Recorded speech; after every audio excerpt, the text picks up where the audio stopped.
네, 여러분 안녕하십니까. 3월 4일 월요일 아침 매일 성경 묵상 함께 나누겠습니다. 오늘은 마가복음 9장으로 넘어가서 2절에서 13절까지 말씀인데요. 제가 앞부분을 읽어드립니다. 엿새 후에 예수께서 베드로와 야고보와 요한을 데리시고 따로 높은 산에 올라가셨더니 그들 앞에서 변형되사 그 옷이 광채가 나며 세상에서 빨래하는 자가 그렇게 희게 할 수 없을 만큼 매우 희어졌더라. 이에 엘리야가 모세와 함께 그들에게 나타나 예수와 더불어 말하거늘 베드로가 예수께 고하되 랍비여 우리가 여기 있는 것이 좋사오니 우리가 초막셋을 짓되 하나는 주를 위하여 하나는 모세를 위하여 하나는 엘리야를 위하여 하사이다 하니. 아멘. 오늘 본문의 내용을 중심으로 영광과 고난의 길, 영광과 고난의 길이라는 제목으로 말씀을 증거하겠습니다. 예수님은 특별하게 이 제자 셋과 같이 높은 산에 올라가시는 오늘 장면으로 시작이 됩니다.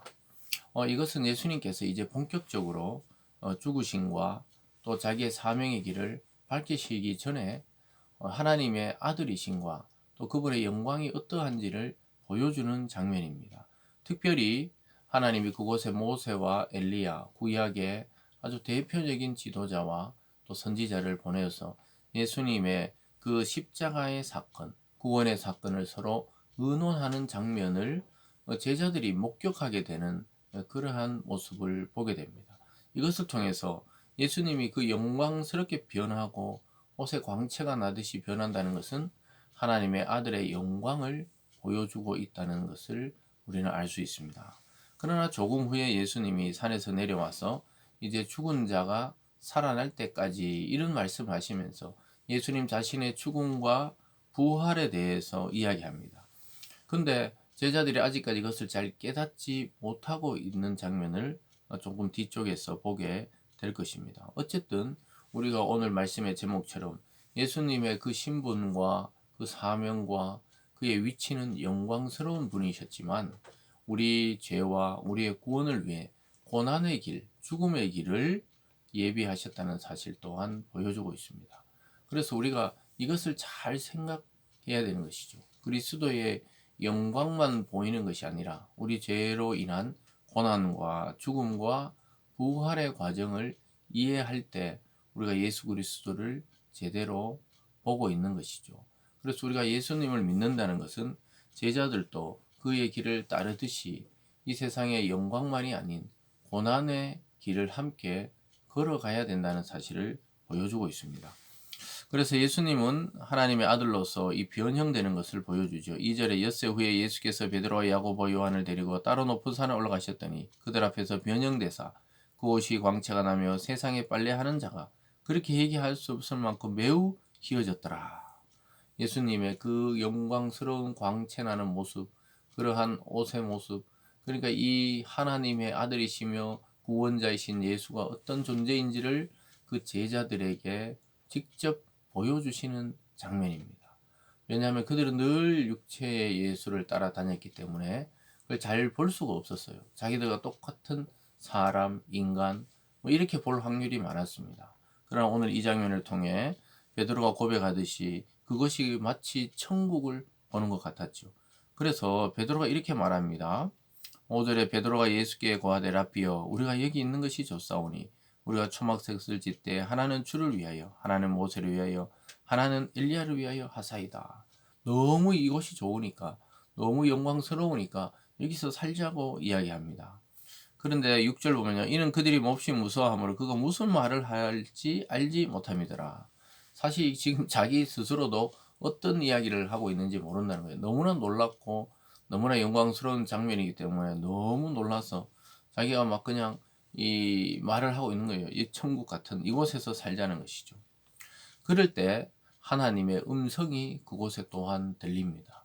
예수님이 요단강에서 세례 요한에게 세례를 받을 때처럼 예수님은 그가 내 아들이라 이렇게 말씀합니다. 7절에 보면요. 마치 구름이 와서 덮으며 구름 속에 소리가 나되 이는 내 사랑하는 아들이니 너희는 그의 말을 들으라 하는지라. 문득 둘러보니 아무도 보이지 않고 오직 예수와 자기들 뿐이었더라. 이 장면이 눈에 그려지십니까? 이 영광스러운 장면 속에 구름이 이 모든 것을 가리며 구름은 하나님의 임재의 상징이죠. 그곳에서 하나님의 목소리가 납니다. 이는 내 사랑하는 아들이라는 거예요. 예수님은 내 사랑하는 아들이라는 겁니다. 그리고 너희들은 그의 말을 들으라 이렇게 말씀합니다. 여러분 오늘 이 아침에도 우리가 이 성경의 말씀을 근거로 하나님의 말씀을 서로 나누고 듣듯이 지금 이 말씀을 듣고 그대로 행하는 것이 우리의 본분이죠. 그래서 둘러보니까 오직 예수 외에 없는 거예요.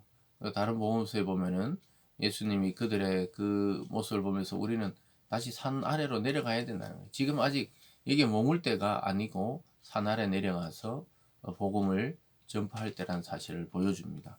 그래서 그 일 이후에 9절에 그들이 산에서 내려올 때 예수께서 경고하시되 인자가 죽은 자 가운데서 살아날 때까지 본 것을 아무에게도 이르지 말라 하시니 베드로 야고보와 또 요한을 데리고 예수님이 올라가셨는데 이 이야기 하지 말라는 거예요.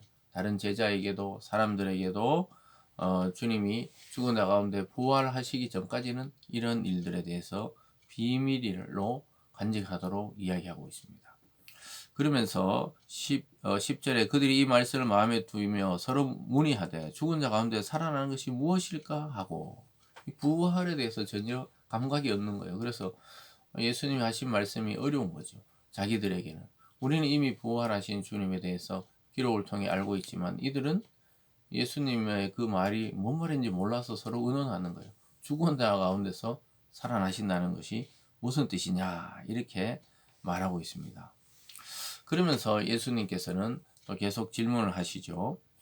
거기 보면요. 11절에 이에 예수께 묻자와 이르되 어찌하여 서기관과 엘리야가 먼저 와야 하리라 하나이까 이르시되 엘리야가 과연 먼저 와서 모든 것을 회복하였거니와 어찌 인자에 대하여 기록하기를 많은 고난을 받고 멸시를 당하리라 하였느냐 그러나 내가 너희 이르노니 엘리야가 왔으되 기록된 바와 같이 사람들이 함부로 대우하였느니라 하시니라. 제자들은 인자가 오기 전에 엘리야가 와서 모든 것을 회복하고 밭을 갈듯이 씨를 뿌리기 전에 밭을 갈듯이 이 세상을 백성을 마음을 기경해야 되는데 그 왔다 가는 것이 누구냐니까 예수님은 이미 왔다 갔을 때 사람들이 함부로 대하였다는 겁니다. 그러니까 예수님은 세례 요한이 엘리야의 사명을 감당하는 자라는 사실을 기억하고 있었던 것이죠. 그러니까 사람들은 이 눈을 뜨지 못하고 있는 거예요. 진짜 구약의 불병거를 타고 하늘로 혈이 바람에 올라간 그 엘리야가 그 모습 그대로 또 올 줄 알았지만 세례 요한의 모습과 그러한 사명을 가지고 그러니까 엘리야의 이 심정을 가지고 전했다. 성경 그렇게 기록하고 있죠. 그래서 예수님은 그가 엘리야의 사명을 한 것이다. 이것을 기록하고 있습니다. 그래서 예수님께서는 모든 구약과 신약의 모든 것들을 알고 계시지만 아직 제자들은 영적으로 보면 굉장히 어리다는 사실을 깨닫게 됩니다. 그래서 우리는 오늘날 계시가 완성된 시대, 즉 신구약 성경 66권이 완성된 시대에 산다는 것이 얼마나 큰 복인지를 오늘 또한 깨닫게 됩니다. 사랑하는 여러분, 주님의 길은 영광만 있는 길이 아니라 고난을 동반한 길이었다는 사실입니다.